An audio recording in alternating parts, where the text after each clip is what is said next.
welcome to Off the Fence. We are back in action. This is season 2, episode 1 of your go-to weekly jumps program.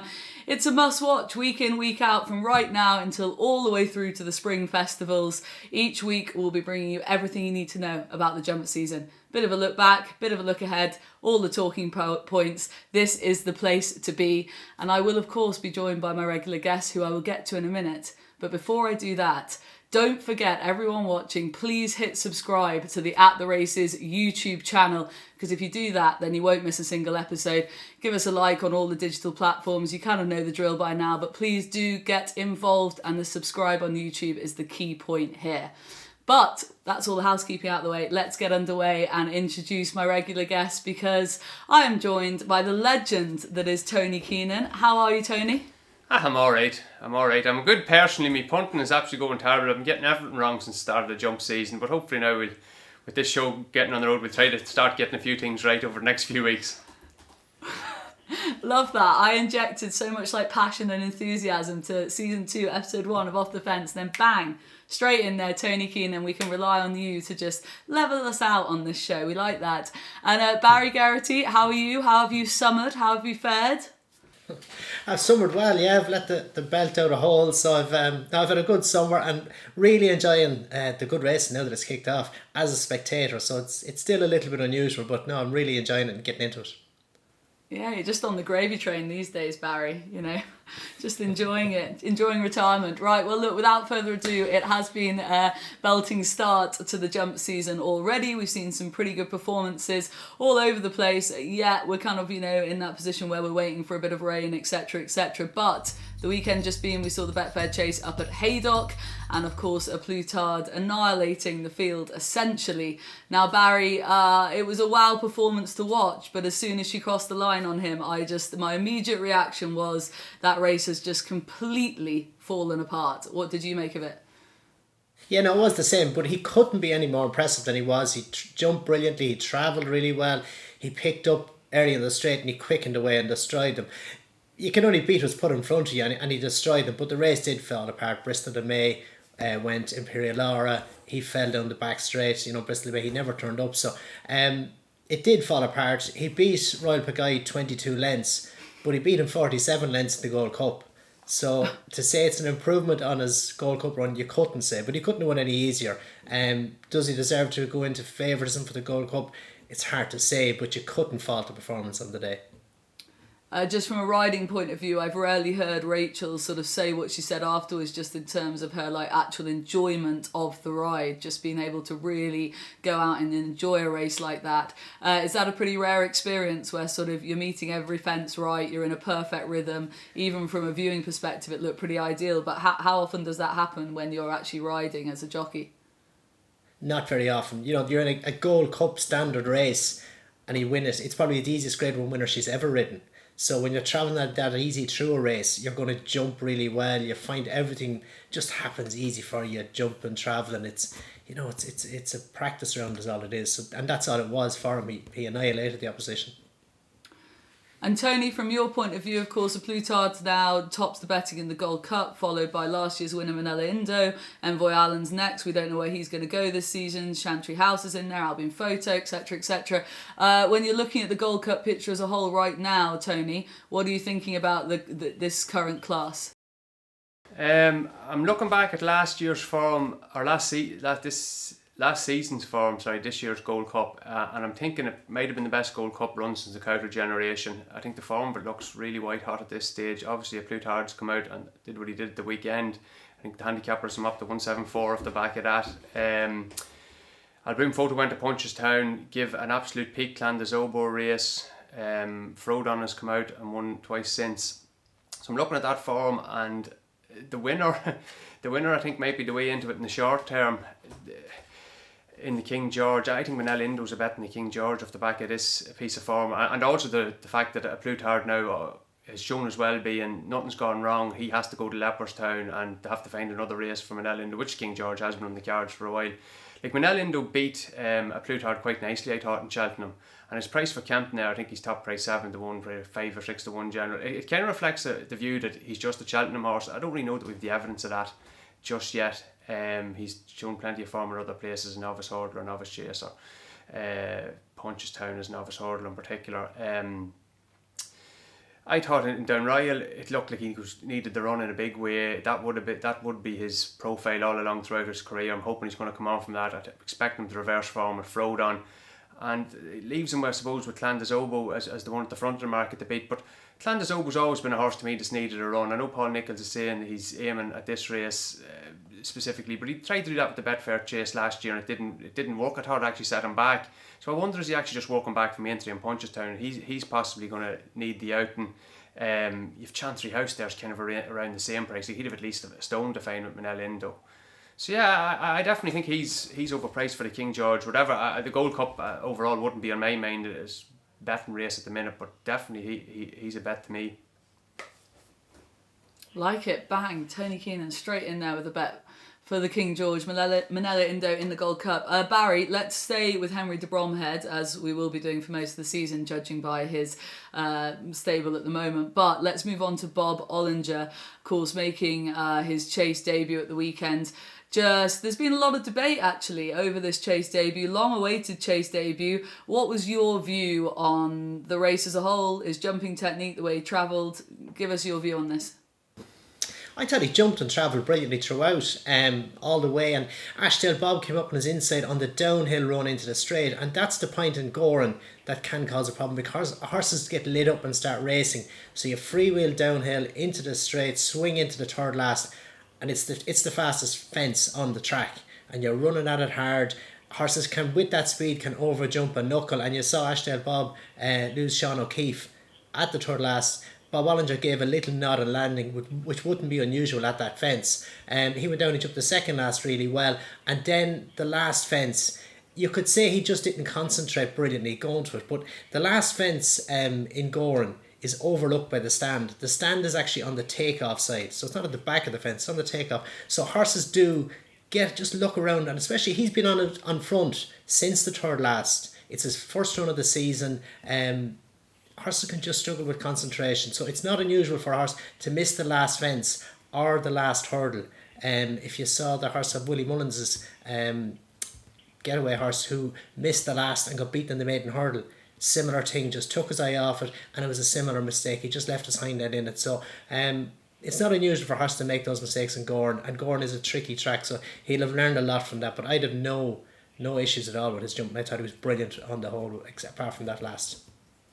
Yeah, interesting. And there's been a lot of debate, Barry, just sticking with you on this for the sort of trip in terms of, well, just sticking with Bob Olinger before we move on to Bravemansgame. For me, I think he looks, 2.5 miles looks ideal because he travels quite into the bridle, I think. He doesn't drop the bridle very easily. And I noticed when he was sort of given a kick into a fence, he was then quite lit up afterwards. So would you be thinking 2.5 miles is his ideal? Obviously, I think it's like 9 to 4. Is it for the Marsh at the moment for over in Cheltenham? But what are you thinking in terms of trip for him at this stage?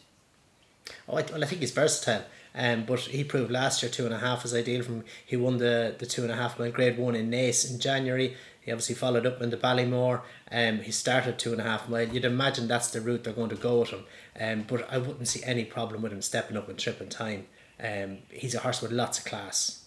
And, he's proven he's won the point to point, so he does stay. Pedigree suggests he will as well too. So I wouldn't see any issue with going up and tripping time, but I don't imagine it'll be this season. No.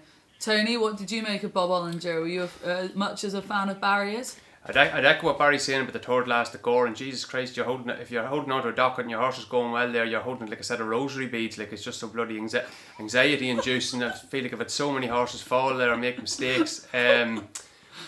But anyway, I thought he was fine. I think there are always going to be high expectations of a horse's trading so short for a Cheltenham race. I'm so dominant at Cheltenham the previous March. I suppose the most interesting is where he's going to go next, because there possibly isn't an ideal race for him in the short term.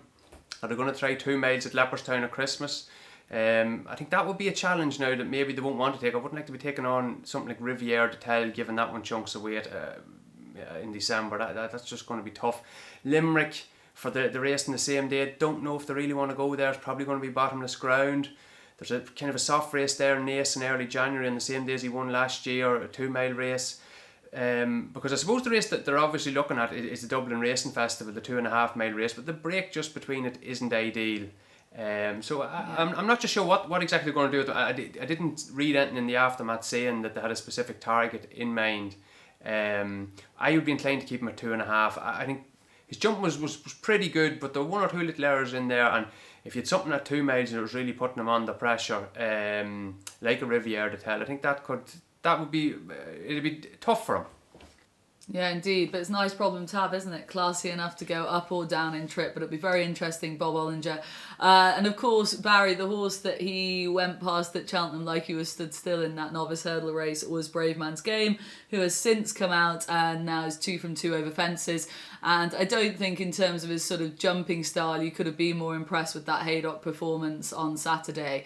I think that looked like a sort of dream level ride, isn't it? Oh, I'd say so. He was foot perfect all the way, long and short.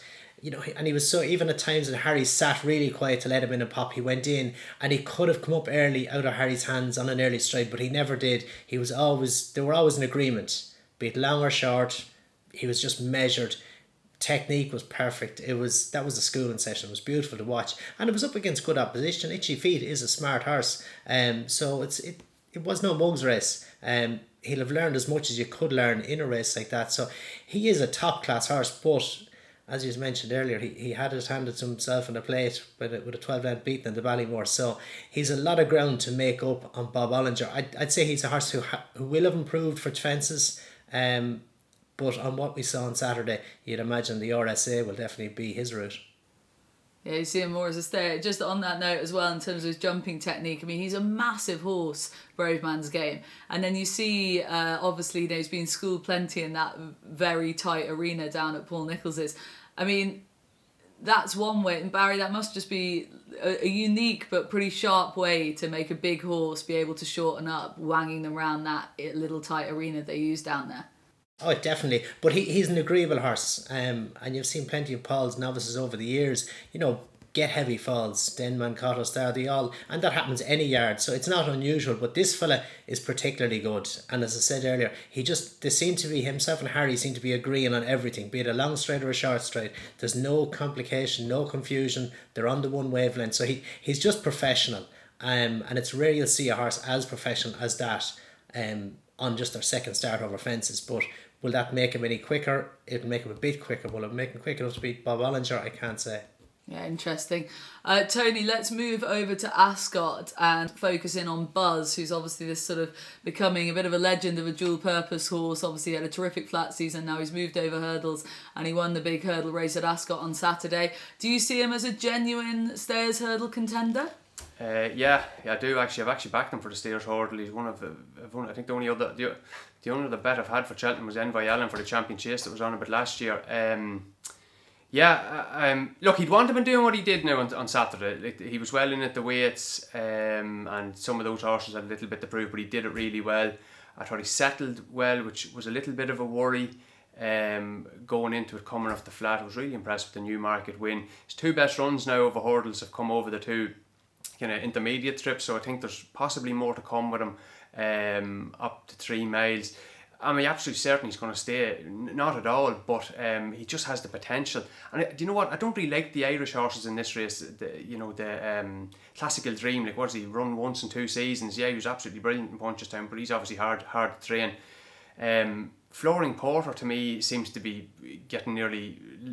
He seems to be going backwards with racing rather than learning at the minute. Like. Thought at Navi looked a very, very tricky ride.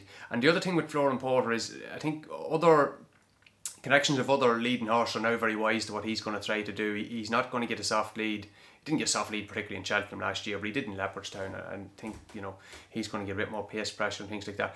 Look, I suppose Buzz doesn't fit the profile of this traditional Stayers hurdle type horse, the horse that comes off the bridle. He's probably going to come there travelling, but I've never really been a great believer in that. Different types of horses win it in different years. Like no one would have said a keen going front runner like Flooring Porter could have won it, or Solwit, totally different type of horse, kind of cruise along on the bridle. So yeah, I think Buzz is interesting in there, especially with Philip Hobbs' horse kind of disappointing in France as well. I think it has really opened up for something to come up through the ranks, and to me he looks the obvious one at the minute. I believe he's going back to Ascot. Now obviously he's never run at Cheltenham, which is another concern. But just progressive profile wise, I do like him. Yeah, I think Ascot will be a great sort of intermediate step for him on the road to Cheltenham, just because we know he operates around there, but we'll also get to see if he stays a bit in the long walk. So I think it's about an 8-1 for the Stayers hurdle. Nice big shout from Tony. We like that. And Barry, let's stick with Ascot. I know you're a big fan of Lost in Translation, and it's great to see him back on sort of loads of levels. Great to see him back in the winners' enclosure after what seems like quite a long time in the wilderness. Yeah, definitely. He was only beaten a length and a half in the Gold Cup 2 seasons ago, but obviously you can draw a line through last season for him and most of his team. But I thought it was a great performance. It was an end-to-end gallop. He was having his first run back, but his class told, and he stayed on so well to win. It was just a really good, solid performance. Jumped brilliantly, crept into the race. I thought Brendan Powell gave him a beautiful ride as well. But it was brilliant to see it, because he had great novice form obviously the previous season with Defi Desai. But just good to see him stepping back to that level again. He beat Bristol de May in the Betfair Chase as well too. So he's a top class performer, and I think this filly at about 16-1 for the King George. This is a good prep for the King George. 2 mile 5 round Ascot. I know it's a different track, but I think he'd enjoy Kempton, and having been only beaten a length and a half in the Gold Cup as a 7-year-old, I don't see any reason why the 33s isn't a bad price there either. And wasn't it, Barry, wasn't it the King George in 2019, would it have been, where he was really well fancied going into that, and then he made that howler of an error and he sort of stopped like a train, didn't he? With about 3 out, I seem to remember. And but he was travelling, I think, quite well at the time. He did, but he had a wind issue, came to light after that, and had that worked on. So he, to me, he looked like a good, strong 3 mile stayer for somewhere like Kempton. He has enough pace. He was very competitive over 2.5 as a novice, but does stay well. So I think just at 16-1, obviously I'd respect Manila Indo, but I'd worry just Manila Indo on a sharp track like Kempton. But I think this fella definitely got there with a chance. 16-1, we're all giving shouts for the King George. Boxing Day is going to be a big day. Barry, sticking with you, Davy Russell, obviously back in the winners' enclosure, riding some nice horses, Run Wild Fred and Hollow Games at the weekend. Great to see him back. He seems to be genuinely enjoying it. What's your verdict on that? Have you spoken to him at all? Yeah, no, I've spoken to Davy a good bit. Great form, loving it. He's back 2 months now. He's at 20 winners. He's on a 29% strike rate. He gave Run Wild Fred a brilliant ride. There was 16 runners. He was able to dictate it. He rode him like the class horse. He slowed the pace down when he wanted to. He quickened when he wanted to. Beautiful ride to watch, And Davy has such a high level of experience. He's won 2 English Grand Nationals. I think he's had 22 winners at the Cheltenham Festival. He's won every major race in Ireland. And that level of experience is priceless. So what he brings to the table any day of the week, but especially on the big days, that's, you can't get that. And there's lots of good young riders out there and everything, but Davy still has the hunger and the appetite, and he wants it as much as he ever did. So it's brilliant to see, and he's flying. Hunger and appetite might be there, Barry, but and I know you're his friend, and so you're highly likely to sit on the fence here.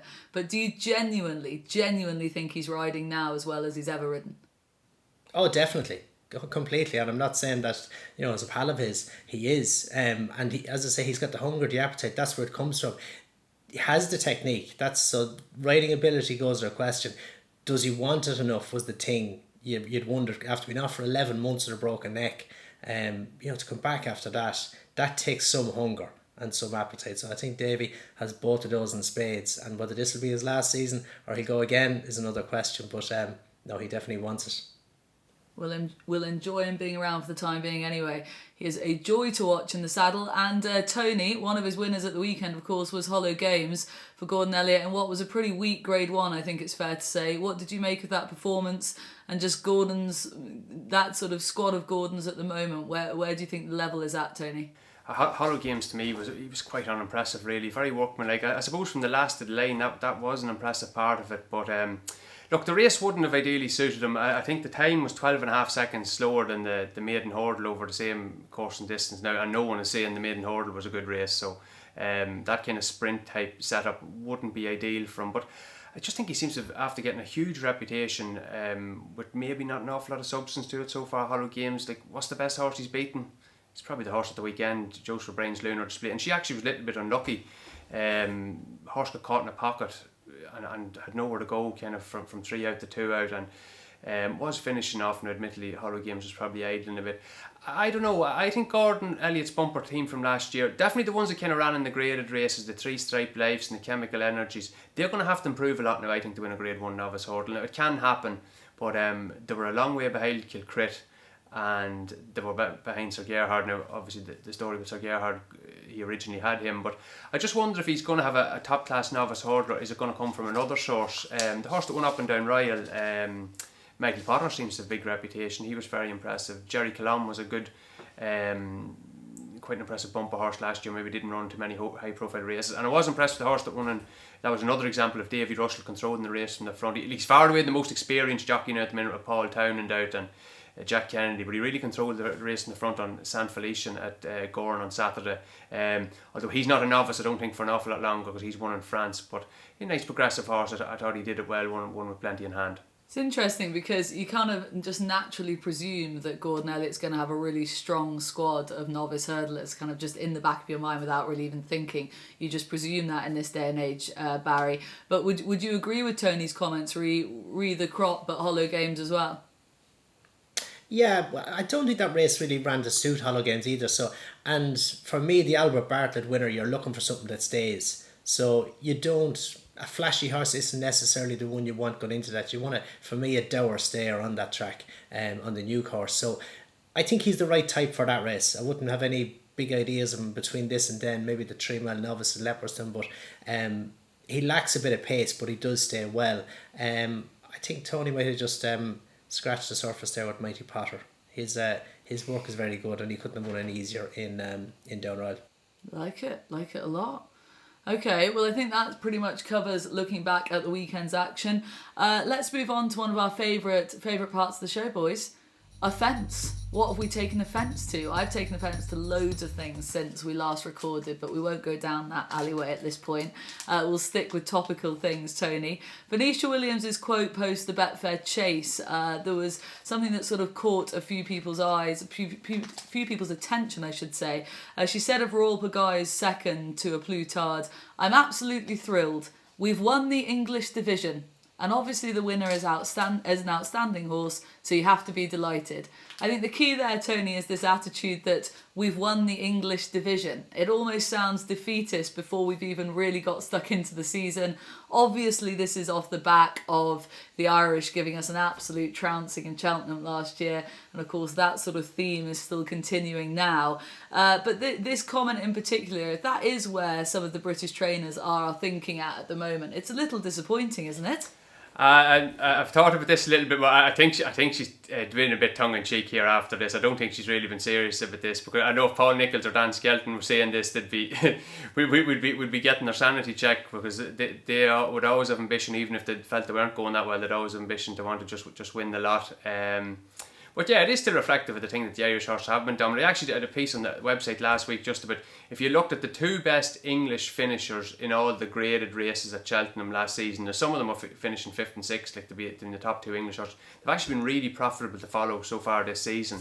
Even horses down back in the Mayor's Chase, the Arkle form has obviously been smoking hot, various things like that. So it's just something, I wonder, will Ryle Pagay, people saying, oh well, Plutard ran over him in Haydock. He might be a little bit underestimated where he goes next if he's facing solely English horses. It's just something to monitor. Yeah, interesting. I sort of have him down as this like just below top class stayer, but like you say, we've probably lacking in that division over on this side of the Irish Sea, essentially. I must say also, Barry, sorry, before we move on from the look back at the week, I know you wanted to give a special shout out to Isabel Williams and the ride she gave the horse up at Haydock at the weekend. You were impressed with her? Yeah, I thought it was brilliant. 3 mile handicap hurdle, dropped it in last, 100 grand to offer, £5 claimer. She passed her first horse going to the 4th last hurdle, and it was a slowly run race. And Haydock is such a flat track, it's a difficult place to drop one in and come from off the pace any day of the week, but to do it off a slow pace is even harder again. So I thought she timed her run, she crept, she did all the right things. It was a brilliant ride to watch, and to do it as a £5 claimer on a big televised race on a Saturday worth 100 grand, I thought that was top marks. And she then again went and followed up the following day in Exeter on Sunday, doing the same thing, dropping one in. Now, it was outpaced and it stayed on, it was probably a little bit more straightforward, if you like. She didn't have to make as many decisions, just keep rowing away. But just a brilliant, clever riding. And it's I don't think that gets enough credit. So it was a brilliant riding in both days, but especially on Saturday. Were you anywhere near that clever at her age? Once or twice, but I'd say I was lucky. Right, let's look ahead to the upcoming weekend, big weekend of racing. Of course, the usual thing where Newcastle and the Fighting Fifth clashes with Newbury, but lots to get stuck into. Let's go straight to the Fighting Fifth, Barry. Epatante looks to make her seasonal reappearance. She was sparkling in it last year. Word is on the street that she has had some sort of issue and they found it and it's been rectified. I think Nicky Henson's sounded pretty confident about this seasonal reappearance. What do you know? What do you think of the opposition that she might line up against up in Newcastle? Yeah, no, I've spoken to Nicky and he seems really happy with her, so she's in great form, so he's looking forward to Newcastle. Drying ground is ideal for her, 2 mile round there, it ticks all the boxes. She's going for the hat-trick. Of the opposition, Monmoral sidestepped the triumph hurdle last year and went to Aintree and beat Adagio, who obviously franked that form with his run in the Greatwood with top weight. But I wonder, was Adagio a beaten horse maybe going to Aintree? So he has a bit to do as a 4-year-old, I think, to trouble her. Geraghty, who's in great form. Monmoral would need the heavens to open, wouldn't he? Well, he would need that as well then, but I think he'd struggle either way. Even if the heavens did open, I'm not sure he just has the class. As a 4-year-old, it's a big step up as a 4-year-old, so I think he has it to do. Geraghty has been in brilliant form, good winner in Wincanton, but there's no reason why he's going to reverse the form with Epatante from last year. So I think she's going to be very hard to beat. Silver Streak is in there and the usual contenders, if you like. But no, if she's as well as they think she is, she should take a lot of beating. And Tony, what would be your view on the Fighting Fifth? Is it just Belfast Banter coming over from Ireland now? Yeah, I believe so. I wouldn't be racing of a strong view, and I'm interested to see how Epatante jumps. I think from jumping seemed to go to pot after Kempton last season. I know there was a back issue there, and I believe they've done something to rectify that. Ryle's an excellent form. I thought this race didn't go well for him at all last year. What was it, the horse that was it Cornerstone Lad or something ran out at the first, or there was a mistake at the first? Oh yeah, there's Carnage. It was Carnage, and it turned out to be really slowly run, which I think he was left in front, which really wouldn't suit him at all. So he might run a little bit better now in a more suitable race setup.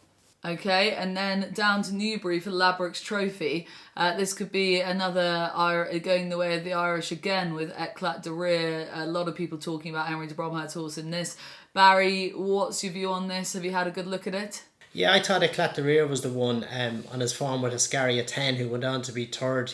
Eclat de Rire beat him in Naas, and Ascaria 10 was third in the old 4 mile at Cheltenham behind Galvin. That's a good level of form. On the ropes is the other one and favourite for Willie Mullins.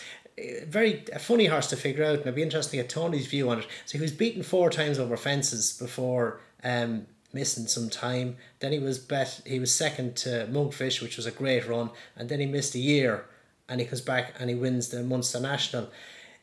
It's probably hard enough to get a handle on him. You could question the strength of the form in the Munster National. Beat a Wave by the Sea in second. I think he was about 18-1, probably not that well fancied. So I'm not sure how strong a race that is. So it's a difficult one to weigh out, but for me, Eclat de Rire, with that form through Ascaria 10, would make him the one for me. What's your view on that, Tony? Yeah, again, I think both of the Irish horses, the ground will be quite different to what they've been doing. They're winning on anyway. I believe on the ropes did quite a good time now in Limerick. Visuals were quite good, but yeah, you can question what was filling the frame there. Of course, it doesn't necessarily mean that just because they have the best form on soft and heavy ground that they won't improve and be better on a decent ground. But again, the forecast looks pretty dry there. Just with Eclat de Rire, I definitely remember Henry de Brom had mentioned around the Cheltenham last year that he would have been a bit worried about better ground. So just be interested to see how well they handle it. Okay, and sticking with you, Tony, moving on Sunday, obviously big days racing over in Ireland. If Hatton's Grace, Honeysuckle returns, and a couple of weak races, I thought, on the entries in terms of the Drimore and the Royal Bond. But what are you looking forward to seeing at the weekend? Yeah, one thing we're probably not going to be looking forward to seeing is an awful lot of Willie Mullins. He was interviewed, I think, about a fortnight or 3 weeks ago. And this seems to be becoming the way he's just approaching season, which is totally his own choice. It's disappointing for Fairyhouse that they could do it, his horses running, but he mentioned 4 or 5 horses for the races here. I think every one of them been beaten on their last start, you know, so like, that would be highly unusual for Willie Mullins. So I just think that, you know, he may have Classical Dream and Saldia for the big one, but after that I don't really know. I think we're expecting quite similar ground to what's been prevailing in Ireland the last fortnight, 3 weeks. It's cold and it's dry for the week ahead, 1 or 2 mils is all we're looking at. Hatton's Grace, probably expect that to cut up a little bit. Honeysuckle seems to be intended runner. Plenty of the other ones seem to have been mentioned, possibly going elsewhere, waiting for different races. I believe, I think Sana here, to me, would have looked an ideal type for may or may not be going. I'd agree with you. I think the Drinmore looks a weak renewal. Lifetime Ambition was one I thought that was somewhat interesting for that. His form in the Ryle got a bit of a boost with Vanilla afterwards. Although I wonder will Gordon Elliott be able to resist the temptation to run Riviere to tell. Like she's just getting these massive weight allowances at the minute. So good at punches down the last day. She might be more of a 2-miler, but yeah, she'd have to be a sharp race to take this. I think probably the best race is going to be this Royal Bond. Of the 3 Grade 1s, you'll have my mate Mozzie going back right-handed is probably going to suit him with who's adjusting left at Navan, and decent ground will probably suit. Also interested to see how Lorna Fowler's horse goes if he takes part. Colonel Mustard, he was due to run on Sunday at Cheltenham in the 2-mile novice, but I think the ground was too fast for him, so he might be waiting on the ground. Although he was quite good on decent surface in the spring there behind Eccles and Rain twice. I thought he did it well in Galway on his return there in October time. And then you have that horse that we were sort of mentioning before, Gordon Elliott's horse, Mighty Potter. 3-Stripe Life probably in there as well. So that could be quite a decent race. I was just interested to get Barry's thoughts on Fairy House as a track and how it rides maybe the chase versus the hurdles track, and especially Barry, how would it ride kind of on decent ground at this time of the year? Yeah, well, Fair is a lovely track, but it's probably not as stiff a track as, you know, Navan and places like that, and wouldn't necessarily be a test for Cheltenham, if you like. So especially on decent ground, it's not a fast track, but it's more emphasis on speed than stamina, I suppose, and your classy 2-miler. The Royal Bond generally, on good ground, it needs to be won by a classy horse. A slow horse won't win this. So it'll be interesting to see what does come out of this. 3 Stripes Life would be one who'd have a chance, but you'd wonder would he want further. I would have thought my mate Mozzie, although he's been impressive, that he would enjoy a step up and trip at some stage. The chase track obviously going on the outside, bigger track, big fences, plenty of jumping, 3 in the straight. It takes a little bit more getting. There's a longer straight there with 3 fences in it, but it's a great track. Lovely, even, fair track. You know, there'll be no hard luck stories in it, but you wouldn't want to be a slow one. Interesting, something to look forward to anyway at the weekend. Loads of good racing. That's just a rattle through it at this stage. Make sure you check out the attheraces.com website, because of course that's where Tony Keenan does a regular column. It's a must read, I should say, for anyone who wants to be in the know. Top tipster and all. And also, you know, give us a like on Twitter, Instagram, Facebook. You know the drill. Get involved on all of the digital platforms, because it's all about the show. We want you guys involved. So yeah, and of course subscribe to the YouTube channel. That's the main one.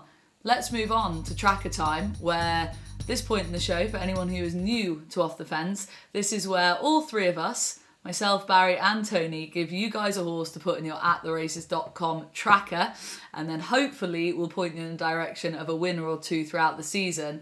In terms of how this went for us last season, I think there was a standout performer in the form of Tony Keenan, who seemed to sort of bag a winner in terms of his tracker horses towards the end of the season anyway, with regularity. Barry and me performed to a less good level, let's say, but this time around, Barry, go for it. Who is your tracker horse? Start us off with a bang, please. Well, I hope so. Master McShay really caught my eye behind Bob Olinger. He finished 3rd. He'd have been 4th on the Ashdale. Bob checked out at the 3rd last, but he's a horse with form over 2 miles last year and progressed really well. This was up first and over 2.5. He jumped big and obviously early on, but I thought he got a great technique and it showed a lot of scope. And I'd say he's a horse who can progress with the step up and trip and over fences. So I think he's a horse with a future. And Tony Keenan, who's your tracker horse, please? I'm going to go with a horse called Salamanca Bay, trained by Jonathan Fogarty. This horse had three runs in a month now, so I presume getting this horse handicapped has been the aim. He shipped quite well at Naas, 2 starts back, absolutely powered through the race out on the outside. And look, the effort was minimal in the straight. I feel quite happy seeing that because they HRB have a belated inquiry into this, and Mikey Fogarty said that he was a bit, he hadn't been back race riding that long, and he felt a bit tired in the straight, and he was a bit disappointed in himself, and the trainer said the same. So I don't mind saying the effort wasn't great because they haven't riding on the IHRB, and he's running Goran again on Saturday in kind of a similar maiden hurdle, a slowly run race behind that Deploy the Getaway, and he's done by far the best of the hold up horses. Again, travelled really strongly, and he's hit the second last and he's hit the last as well. And even though he's quite a keen going horse, he's finished out his race well there again. So he's going to get I suppose a handicap mark in the low 100s, I'd be thinking, and he should be able to progress past that. He might even be able to win a small maiden hurdle. There are maiden hurdles there with the winners of penalties or the Red Middle series or ones for that are below a certain rating type of thing. He might even be able to win one of those. Like the excuse as well given to the stewards. Excellent. In terms of my tracker horse, I am shamefully drawing a blank because I slightly forgot about this part of the show. It's our first show back. We've been off for months and I forgot about it, didn't get myself organised, and now don't want to give a crap one. I can give you a second one. I'll give you a second one. I just saw this. Just we'll double up here because I was. Will this count for you, Tony, or count for Nessie? Sure. No, he's giving it to me. He's giving it to me. That's what he's just said. So it's mine. Thank you. Go, Tony. If it wins, I'll count it for myself, and sure, if it loses, Vanessa can have it. Peter Fahey's horse that ran third in the Mayor's Listed Bumper at Navan on Sunday, Battling Bessie is her name. She was with one of the other Fahey brothers when she won in Cork back in the summer there. First time out in a bumper, good ground bumper in Cork. She did absolutely everything wrong in Cork now. She raced keenly the whole way, but still managed to find enough to win. I think in Navan on Sunday, I think the aim was to try and get her settled a bit. They dropped her in, and she travelled well, not keen. And then actually got into a bit of bother kind of in the early part of the straight, but he pulled her out to the outer and she finished off well. Actually looked like she wanted further, the opposite of what she had done in Cork. But she looked at these mares' programme now is very, very deep and they're good races. Definitely think she's one there that, if they're going to go, she could probably win another bumper and definitely want to note over hurdles, and decent owner after seemed to be buying into her as well there. So nice sort of profile, and a lot of the horses in that race on Sunday were race fit where she was coming off a break. See, this is why we have Tony Keenan on the show. Gives us some big price winners in the anti-post markets. Manila Indo there for the King George and Buzz for the Stayers Hurdle, and then bang, just when I'm drowning, he swoops in, saves the day, gives me a tracker horse. That is why we pay him the big bucks, guys.